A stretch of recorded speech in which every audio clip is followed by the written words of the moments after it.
Okay, so let's create a ring toss hat. First, we need to inflate two balloons here for the hat of our ring toss hat. Fully inflated. Put this together, opposite sides like this. Make sure it is totally fit on your head, just like this. Twist it together like this. Do the same thing here on the other side. That's it. Now we have a base hat here. We're not done. Make a twirl here. Twirl here all the way up. Just like this. And we have our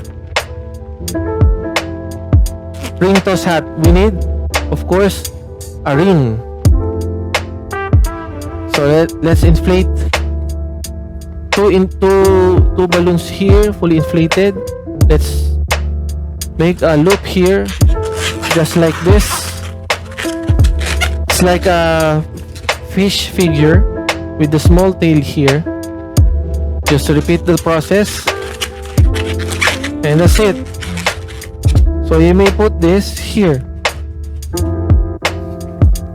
because this is considered a part of a game.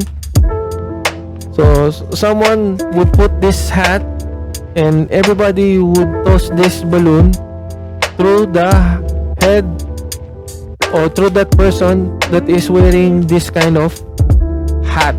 So this is another example of a hat, ring toss hat. Hope you like it.